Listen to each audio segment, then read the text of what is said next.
¿Qué tal, hermanitos? Muy buenas noches. A hoy jueves, día de estar en el Santísimo, día de estar adorándolo una hora cuando menos, y desde luego sin perder de vista lo que es la misa. Vamos a ponernos en presencia del Señor, en el nombre del Padre, del Hijo y del Espíritu Santo. Amén. Oramos. Tantum ergo sacramentum veneremus cernui ad acticum documentum novo serdat ritui prestet fide supplementum sensum defectui genitori genitoque lasset jubilatio salus honor virtus toque sea benedictio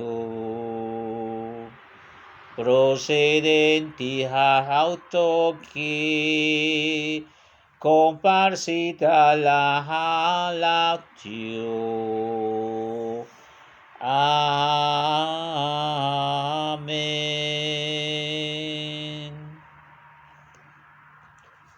Señor Dios Padre bueno, misericordioso, esta noche de Jueves Santo, te adoramos, te bendecimos, te glorificamos a ti, único Dios verdadero, por quien se vive en el Santísimo Sacramento del altar, donde nos miras con amor de esa cúspide que nos enseñas, como en aquella ocasión en que tú fuiste crucificado para el perdón de nuestros pecados. Recordamos también la última cena, en donde tú, Señor, constituiste la Sagrada Eucaristía. Nos has enseñado la forma y el rito de tu amor, la forma en que nosotros tenemos que amarte y adorarte. Señor Jesús, Verbo encarnado del Altísimo, quédate con nosotros, Señor, para que a través de esta enseñanza seas tú quien hable, seas tú quien nos eduques y nos introduzcas verdaderamente al culto divino. Gracias, Señor, por mirarnos de una forma especial para servirte, para llevar tu comunión, para servir en el altar. Gracias, mi Señor. Gracias por hacernos portadores de Cristo. Gracias, Señor, por poner en nosotros ese gran tesoro inmerecido que como vasijas de barro quebradizo llevamos a nuestros hermanos. Haznos, pues, fieles servidores, capaces de dominar nuestras pasiones y debilidades y poder llevar la dádiva del ánimo de tu palabra a quien más lo necesite. Hágase pues en mí según tu voluntad. Amén. En nombre del Padre, del Hijo y del Espíritu Santo. Amén. El canto que escuchamos se llama Tantum Ergo, al igual que Pange Lingua, son cantos de el sacerdote, filósofo Santo Tomás de Aquino. Vamos pues a continuar con una breve charla sobre el documento Verbum Domini del Papa Benedicto XVI. aunque ya estaba en video, en audio, ahora en video, solo para ayudar a nuestros hermanitos ministros extraordinarios de la Sagrada Comunión. El ministro extraordinario de la Sagrada Eucaristía es el sacerdote ordenado, que no se nos olvide. Nosotros somos de la Sagrada Comunión.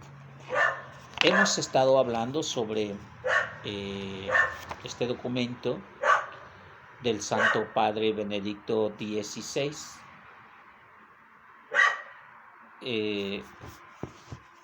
sobre una exhortación llamada Verbum Domini a todo el laicado en general, y como laicos, pero sobre todo a nosotros los ministros extraordinarios.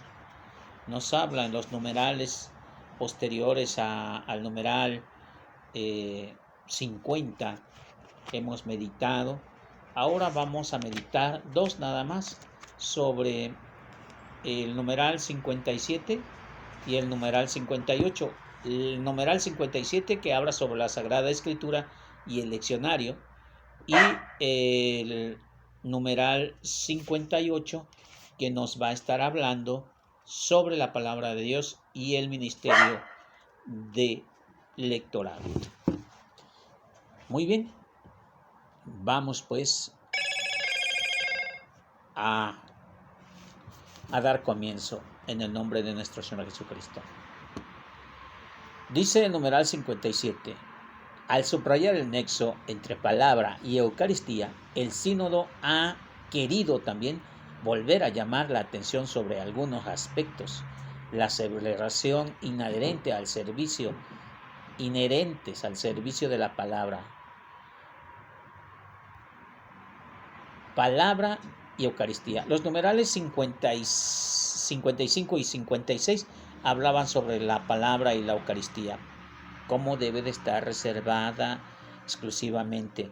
Mira, precisamente el Concilio Vaticano II, en el documento Dei Verbum, numeral 21, va a estar diciendo: la Iglesia Católica nunca hemos dejado de adorar al cuerpo de Cristo y a su palabra.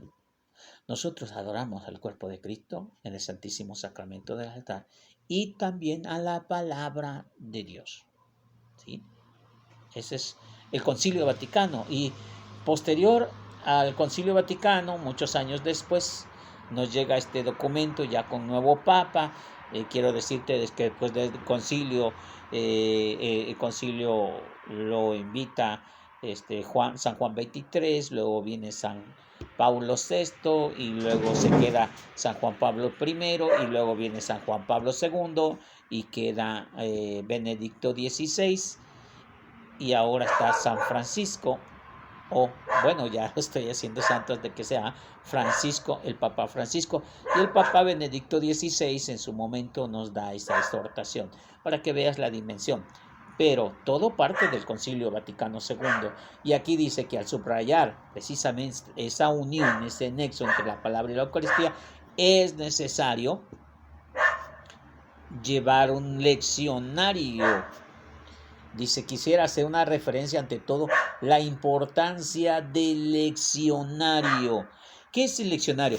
Te vas a dar cuenta que allá en misa, en el ambón, va a estar unos documentos rojitos parecidos a estos, y uno de ellos es el leccionario.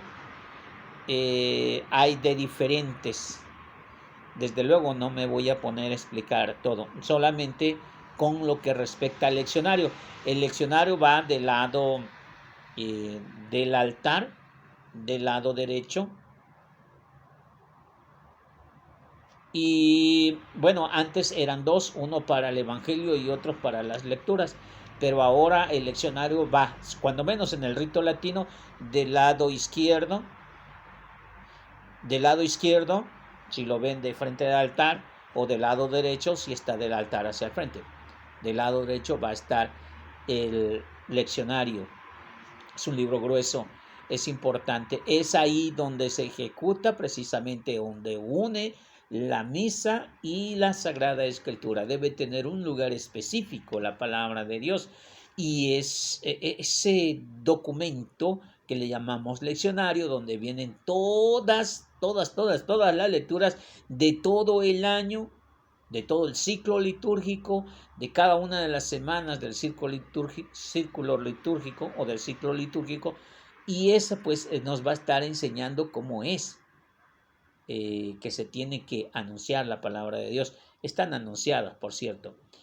Ojo, mucho ojo, nosotros como laicos, ya lo estará mencionando aquí el documento, nosotros como laicos no nos corresponde decir, esta es palabra de Dios y le damos un besito. No, nada de eso. Nosotros llegamos, nos persinamos o hacemos reverencia y damos la lectura. Hay unas letritas rojas que no las tienes que decir, se llaman rúbricas.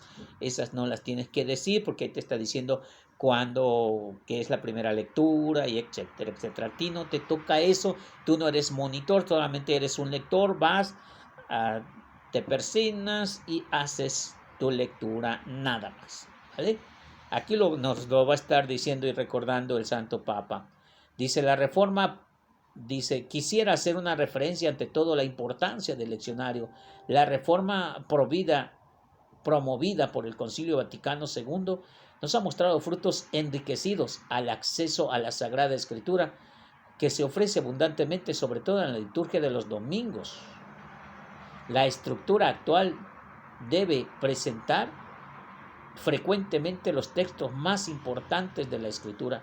Favorece a la comprensión de la unidad del plan divino mediante la relación entre las lecturas del Antiguo y el Nuevo Testamento.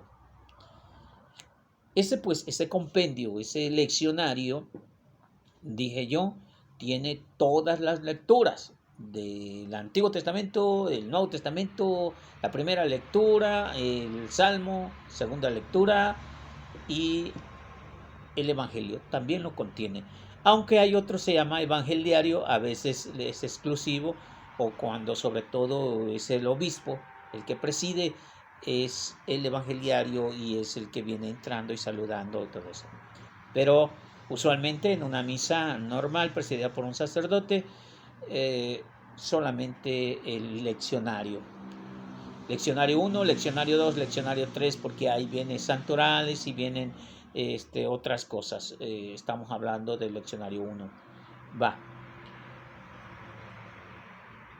Dice el numeral del misal romano, las lecturas deben estar centrado en Cristo y en su ministerio pascual. Algunas dificultades siguen habiendo para captar la relación entre las lecturas de los dos testamentos. Se hace que así se les hace difícil conectar Antiguo Testamento y Nuevo Testamento, sobre todo a nosotros que no somos asiduos a la Sagrada Escritura. Dice, al captar esa relación entre los dos testamentos, han de ser consideradas bajo la luz de la lectura canónica, es decir, la unidad intrínseca de toda la Biblia. Se tiene que concordar Antiguo Testamento, Nuevo Testamento, la primera lectura, el Salmo, el Evangelio, y de repasón la segunda lectura, que nos va a hablar usualmente de las cartas de San Pablo, algunas cartas paulinas que se va como relacionada, y se tiene que mencionar toda la palabra de Dios. No puede ser por partes, no tan solo puedes dirigirte al Evangelio nada más. Bueno, quien da la reflexión o quien da la homilía, sobre todo está encargado de engarzar la primera lectura con el Salmo y el Evangelio principalmente. Y así sobra tiempo, rematamos con la segunda lectura. Dice, los organismos competentes pueden disponer de que se publique subsidios que ayuden a comprender el nexo entre las lecturas compuestas por el leccionario. Dice que deben de existir documentos, que nos ayudan a comprender, o que haya esa conexión precisamente se está hablando de la palabra de Dios. Es que, ¿sabes una cosa? Cuando dejas de ser católico, empiezas a decir una sarta de tonterías, como eso de que los católicos, yo cuando era católico, nadie me enseñó la Biblia, ahí en los católicos nunca enseñan la Biblia. Y es mentira. La verdad es que toda la misa está basada en la Escritura, desde el saludo, desde el canto de entrada hasta el canto de salida, todo es bíblico, todo es bíblico. Te han mentido, hermano mío. No porque no enseñan la Biblia. Yo te aseguro, hermano, que hay misas hasta 2 o 3 veces diarias. O sea, te han engañado. Y están las lecturas de manera universal, es decir, las del día y toda la que tú gustes, la que tú vayas repasando y anunciando. Ya vimos que dice que están las lecturas más importantes, pero sin embargo, también debe de ser de tu parte buscar la lectura, buscar la palabra de Dios, ¿sí? Pero lógicamente esto no encaja cuando alguien se sale de la Iglesia Católica, se le hace tardado 1 hora para escuchar la palabra de Dios. Cuando se sale de protestantes, no tan solo es 1 hora, se van todo el día. Conozco algunos que se van a las 8 de la mañana y regresan a las 10 de la noche. ¿Qué cosa hacen tanto? Juegan no sé qué cosa porque ellos consideran la otra familia, la familia de los hermanos de sangre, pero la familia de Dios es por encima de todas, y por eso se la pasan ahí en el centro cristiano, jugando, bailando, no sé qué tantas cosas hacen, pero se la pasan todo el día. Si algún hombre dice que se va a divorciar porque su esposa no está en su casa, inmediatamente le firman el divorcio, sáquese, porque primero está Cristo. Pero aquí en la Iglesia Católica alguien se puede hasta dormir en la iglesia. Se van como a echar su pequeña siesta, están cabeceando, nomás todos están diciendo que sí, como que se les hace pesado en la cabeza. Dios mío, son 45 minutos. ¿Qué hago? Mi marido me va a desgreñar, mi esposa se va a divorciar.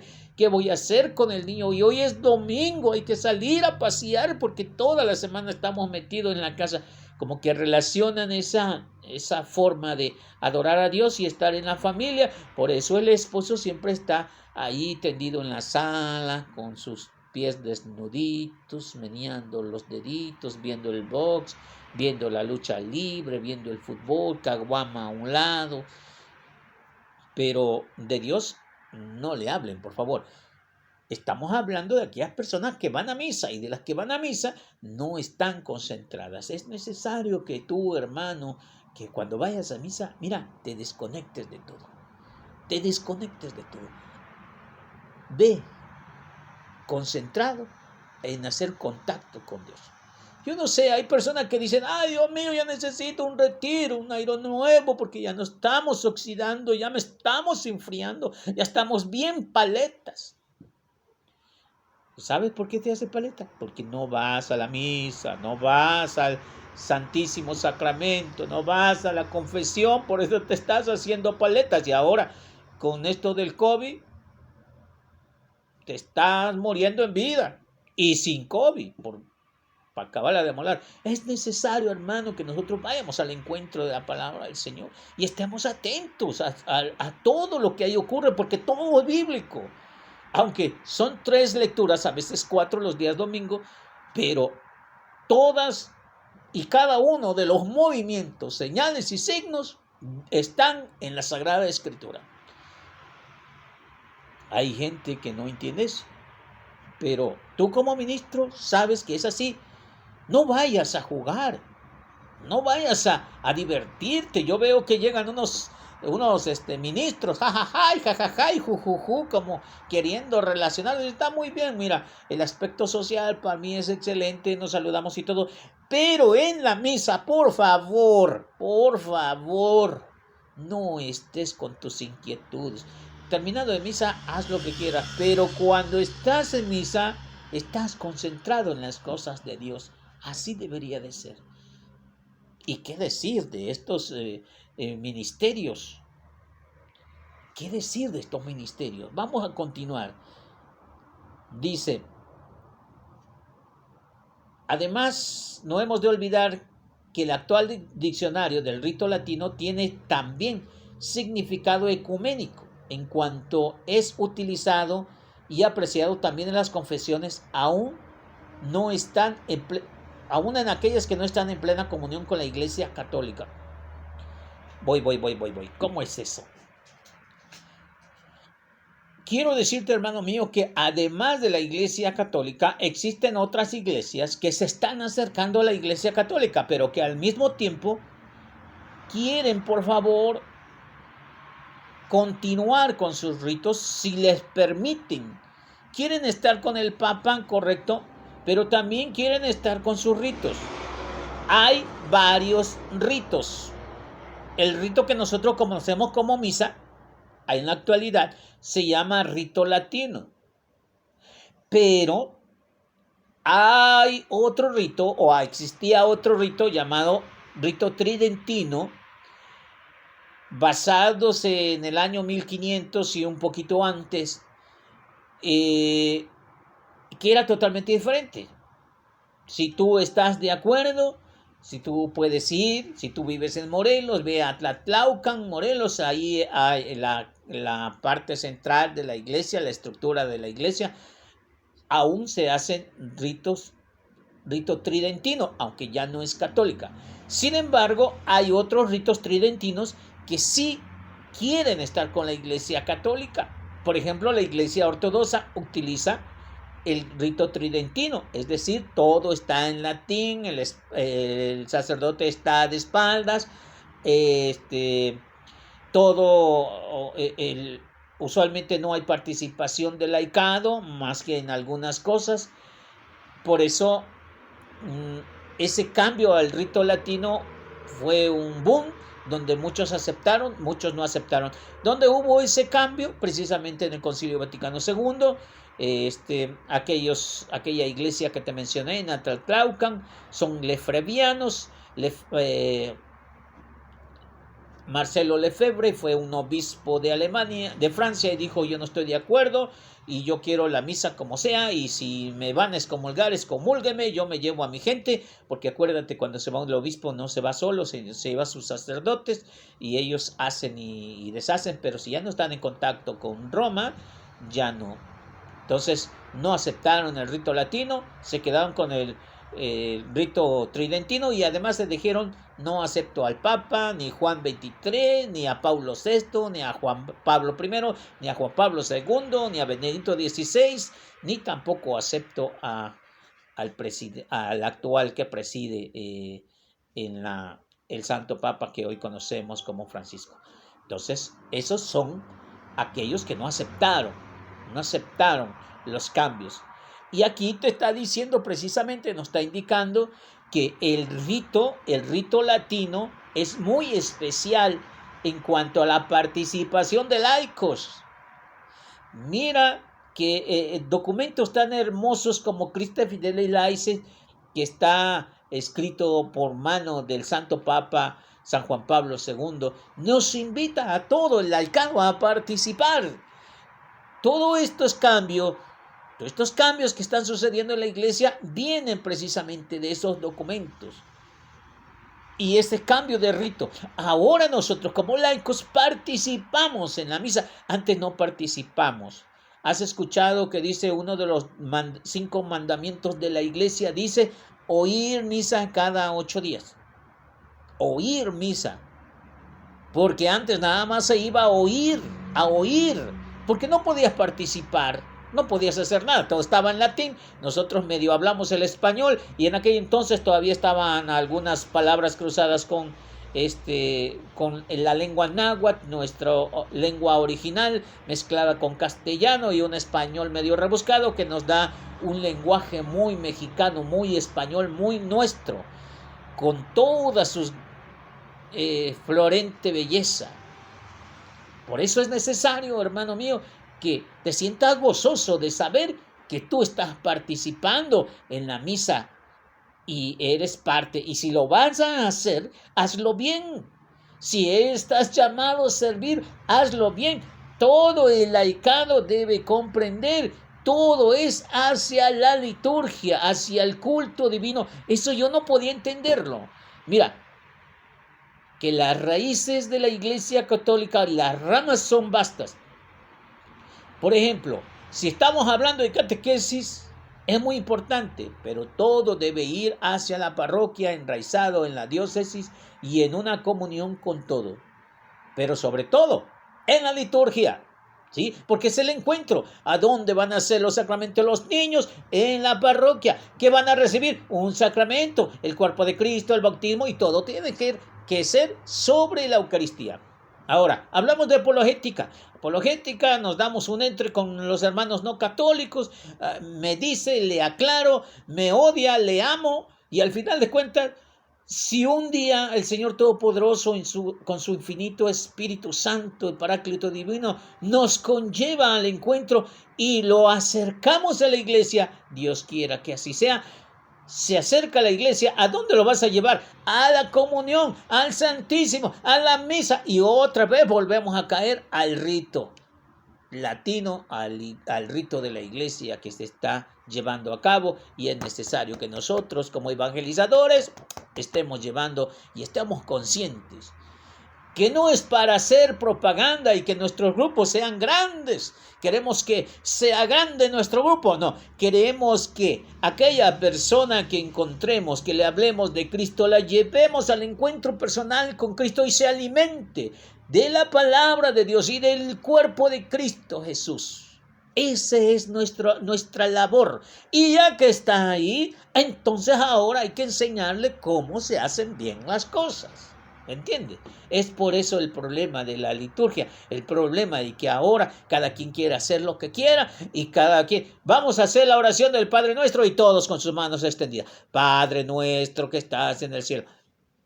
Pero dice la rúbrica y dice el misal romano que solamente el sacerdote, tú no eres sacerdote, eres un sacerdote común, pero no eres un sacerdote consagrado. Por entonces a ti no te toca levantar las manos, solamente el que preside, solamente el que está en el altar, el que impone las manos, ese es el único. Tú no puedes hacer eso. A lo mucho tienes que poner tus manos en oración, hacer el Padre Nuestro. Usualmente cuando se te pide hacer otra cosa, lo haces, te pones de rodillas, cantas, pero no puedes extender las manos ni estar diciendo frases que le corresponden únicamente al Padre, al sacerdote, al que preside, porque hay veces que debemos de quedarnos callados. Hay gente que cree que sabe en la misa y empieza a gritar, por ti, por él y en él, a ti Dios Padre. Cállate, a ti no te toca decir eso, menos como laico. Si estás ahí al frente del altar, menos, mira, chitón, calladito te queda más bonito, solamente te queda a inclinar la cabeza, sobre todo cuando hay una bendición. Ojo, hay que saber hacer bien las cosas, hermano ministro. Hay gente que se llama ministro, hay gente que le sirve a Cristo en el altar y hace cada barrabasada, que es precisamente estos pequeñas charlas para centrarnos en lo que es la palabra de Dios. Continuamos pues en esas iglesias. Dice, la liturgia de la Iglesia Católica está en sintonía con las iglesias orientales. Dice que se examine la lectura del leccionario autorizadamente, según la tradición propia y las competencias de la iglesia sui juris, teniendo en cuenta también en este caso el contexto ecuménico. Las iglesias sui juris son las que te estoy diciendo. Son iglesias que no son católicas, pero tienen otro rito. El rito lambrosiano. Nigeria tiene su propio rito. Los ortodoxos tienen su propio rito. Los alemanes tienen su propio rito. Son católicos, están de acuerdo con el Papa, pero ellos tienen un propio rito. Has de saber que el rito del bautismo, agarran al niño y lo zambuten en la tina. En nombre del Padre, del Hijo y del Espíritu Santo. Y sabe, chamaco. Pero ese es su rito, se le tiene que respetar, ese es su rito. Por eso se llaman iglesia sui girius, así se le llama, con su propia jurisdicción, vaya, ya traducido de latín al español, sui girius. Son iglesias que son católicas, pero no hacen lo mismo que hacemos nosotros en el rito latino.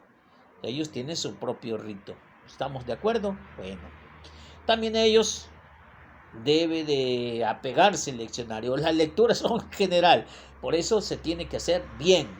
Y debe haber un leccionario que sea universal. Por eso es la iglesia universal. De lo contrario, cada quien va a hacer lo suyo. Somos hermanos protestantes. Vamos al numeral 58. La proclamación de la palabra y el ministerio del lectorado. Ya llegamos a las lecturas y el lectorado. Dice el numeral 58. Ya en la asamblea sinodal sobre la Eucaristía se pidió con mayor cuidado la proclamación de la palabra de Dios. Vamos a proclamar la palabra de Dios. Proclamar es gritar la palabra de Dios. Yo les estoy proclamando la palabra de Dios, que quiere decir gritar, anunciar la palabra de Dios. Claro que hay momentos que tenemos que bajar la voz, pero el ir a leer el leccionario es proclamar la palabra de Dios. Dice, como es sabido, mientras que las tradiciones latinas, el rito latino, el evangelio lo proclama el sacerdote, el diácono. La primera y la segunda lectura la proclama el lector encargado. Eso ya te lo sabes, eso si no lo has visto, solamente quien va a hacer la primera lectura, el salmo y la segunda lectura le corresponde a un ministro, le corresponde a un laicado, el que quiera, el que guste, el que se sienta de corazón preparado, hacer participar a los que están en misa para que no se sientan mal, pero tampoco hacerlos sentir mal si los vas a forzar al frente. Primera lectura, salmo y segunda lectura corresponden a los laicados, pero solamente el evangelio le corresponde al sacerdote, a menos que esté precedida por un obispo. Le toca al obispo y el obispo delega, le pone las manos y lo envía a leer. ¿Has visto eso? Bueno, también el sacerdote puede hacer lo mismo, le pone las manos al que va a ser el que va a ser hombre diácono, y entonces aquel va a leer. Puede ser que también mande al celebrador, me ha tocado a mí. Uy, señor, soy indigno. O sea, cuando a alguien le toca celebrar, pues que lea, pues para eso está. No está el sacerdote, para eso está enviado el ministro. Que es el celebrador, él va a celebrar. No está el sacerdote, fue enviado, también él tiene que hacer todo. Pero cuando está un sacerdote, ahí nanita. Si el sacerdote lo desea, puede imponer las manos y enviar al celebrador o al ministro a leer las Sagradas Escrituras, el Evangelio, lo que le correspondía. Quisiera hacer un eco de las palabras sinodales que también en estas circunstancias ha quedado. La necesidad de cuidar la formación apropiada. Necesidad de cuidar la forma apropiada. ¿Cuál es la forma apropiada? ¿Te has preguntado cuál es la forma apropiada para leer las Sagradas Escrituras? Primero, antes que nada, estar en gracia con Dios, haber confesado, comulgado, todo bien. A lo mejor es el primer día de la semana, el primer domingo, y entonces a lo mejor no, pero estás en gracia con Dios, no estás crudo, no estás borracho, estás sano. Entonces con toda calma vas, te juntas con los demás hermanitos, haces la señal ante el altar, vas y te formas detrás del ambón para estar anunciando y escuchas si eres la primera lectura, segunda lectura o el salmo, no sé, y entonces vas, te regresas. Lees con atención, respeta los signos de ortografía, signos de expresión, de admiración, de interrogación, las comillas, los guiones, los diálogos. Le das punto donde es un punto, le das coma donde es coma, no le inventes donde no es, porque hay mucha gente que está escuchando. No digas una cosa por otra, por favor. Sé que hay mucho nervio, pero si no puedes con tus nervios, mejor di no, no puedo, lo siento, no me siento bien, que sea otra persona. Dice, el ejercicio del munus del lector en la celebración litúrgica. Ya investigué la palabra munus. Munus pues es la forma apropiada. Munus quiere decir el que se entrega, el que da, el que se da a los demás.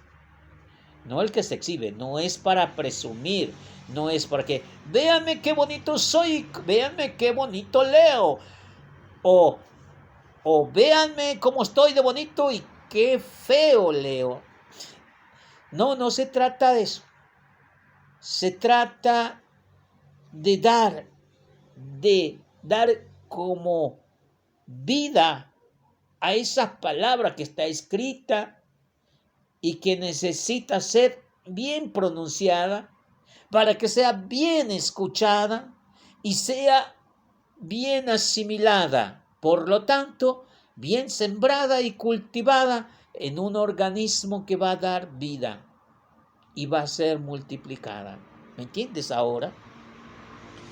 El misterio del lectorado, que en cuanto tal es un ministerio laical en el rito latino. Decimos otra vez, rito latino no es tridentino, no es rito ambrosiano, no es rito africano, no, es un rito latino. Solamente en el rito latino se les permite. En el Concilio Vaticano II se les dice, ya vamos a ver eso, vean los demás videos, estamos hablando sobre documentos del Concilio Vaticano II. Cuando lleguemos al Sacrosanto Concilium, nos vamos a dar cuenta de los cambios que se han ido modificando. Y precisamente esos cambios del Concilio Vaticano II son los que nos dan participación en la Eucaristía. Bueno, en el culto divino. Es necesario que los lectores encargados de este servicio, aunque no hayan sido instruidos, ojo, aunque no hayan sido instruidos, ¿qué es una instrucción? Lo que yo les dije, te vas, te levantas, haces la reverencia, te vas a un lado del altar, en el lambón, haces fila para que sepas quién va primero, quién va después, y ya después se reúnen otra vez, hacen la reverencia y se regresan a sus lugares. Pero aunque no hayan sido instruidos, como así les acabo de decir, dicha preparación ha de ser bíblica y litúrgica. ¿Qué? La preparación debe ser bíblica y litúrgica. El que pase a leer, sencillo, el que pase a leer, que esté preparado en Biblia y en liturgia. Y si no, que no esté de metiche. Pero es que la señora que siempre canta como Timoteo. Canta feo como Timoteo, pero canta fuerte. No, es que es la que siempre canta. A ver qué pasa la señora que siempre canta. Bueno, si siempre va a cantar, canta bien adelante, ¿no? Pero también que enseña a los demás a cantar. ¿Sí? ¿Me entiendes? Sobre todo la salmista. Canta excelente, gloria a Dios. Todo honor y toda gloria al Señor. Se merece lo perfecto, lo correcto. Pero tampoco quiere que sea soberbio y prepotente y ya no quiera más que estar ahí siempre y siempre. Mejor que se haga un propio ministerio y que les enseñe a cantar.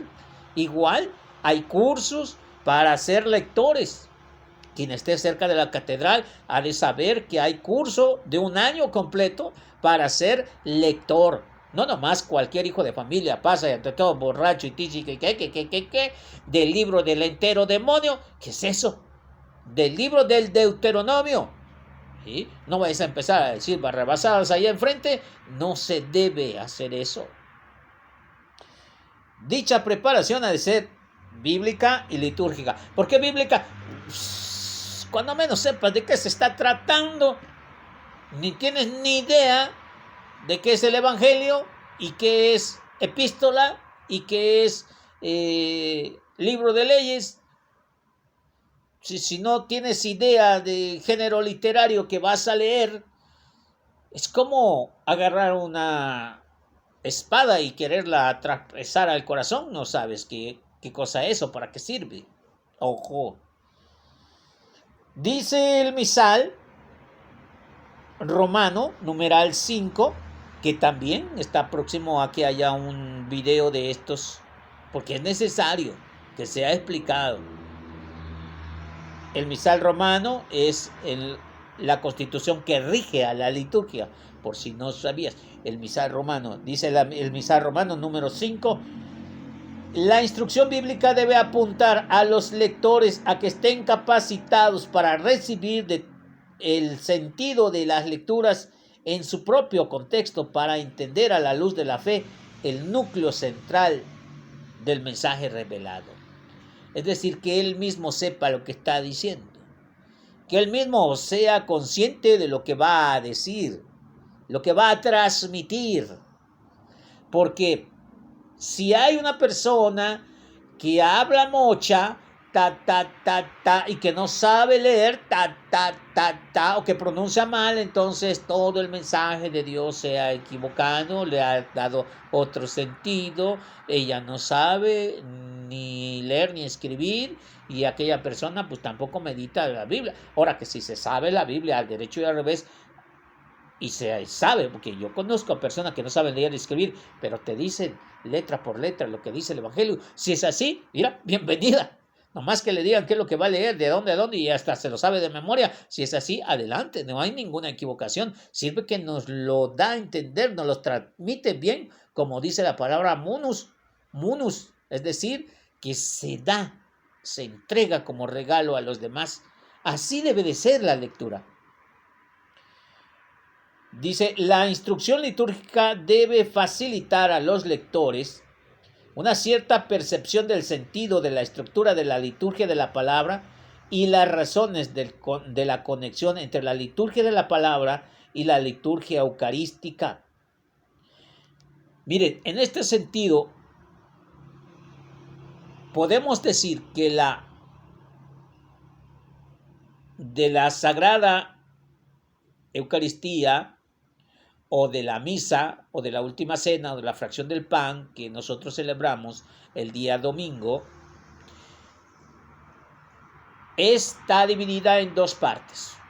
Puedes dividirla en las partes que tú quieras, pero dos son las partes esenciales, medulares. La primera es la liturgia de la palabra y la segunda es la liturgia eucarística.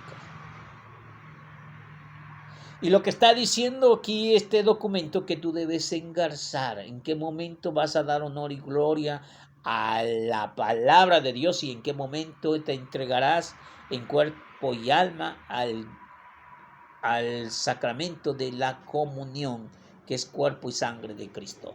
En qué momento debes saber distinguir, y que el lector sepa entender o dar o leer bien, para que sea conectada esas dos liturgias, la liturgia de la palabra y la liturgia eucarística. ¿Se entiende? Si no, luego te lo explico, hago otro video acerca de eso. Ya terminando, dice, la preparación técnica debe hacerse que los lectores sean cada día más aptos para el arte de leer ante el pueblo, ya sea de viva voz, ya sea con ayuda de instrumentos modernos de amplificación de voz. ¿Cuáles son? Los micrófonos. Los micrófonos y otras cosas para que se escuche más claro. Que debe estar preparado. Hay gente que te dice, ¿usted va a leer? Sí, es porque no sé ni qué pasar a leer. Se vale, mire, dele una buena lectura. Más nervioso te pones, y ya cuando te ponen a leer, no se puede así, hermanos míos. Espero no les haya fastidiado, espero que esta pequeña charla les sirva principalmente a los servidores que están pendientes en el altar, y que esos pequeños detalles son muy importantes para que la palabra de Dios la liturgia de la palabra y la liturgia eucarística que componen la parte medular de la misa sea asimilada, para que el hermano que vaya a misa sea lleno del Espíritu Santo, lleno del amor de Dios, lleno de la misericordia de Dios, que vaya gozoso, que vaya a transmitir el amor de Dios a su familia, o ahí donde más hace falta. Porque si no hay lo contrario, si no entendió, no vivió la palabra, no conectó en el sentido litúrgico y no entendió el sentido eucarístico, entonces va con las manos vacías. Lo más seguro que va a echar chisme, lo más seguro que va a echar golpe, va a llegar a soltarle las cachetadas al viejo que está ahí acostado en la sala. No, y no se trata de eso. Se trata de dar testimonio de vida. Mira lo que ha hecho en mí Jesús. Nada más eso.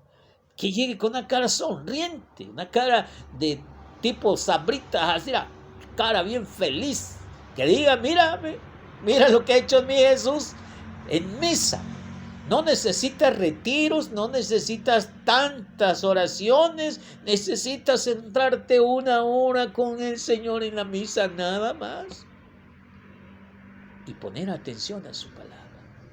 Vivirla a través de la lección divina, que es escucharla, leerla, escucharla, meditarla, reflexionarla y vivirla. Y si se puede transmitirla, bueno, ya de hecho lo estás haciendo con tu forma de vivir. Ya a veces no se tiene que decir con tanta palabrería. A veces yo también digo, hijo, yo no tengo por qué hacer tantos videos, a lo mejor ni los ven, pero aquella persona que lo ve se llena y eso es importante.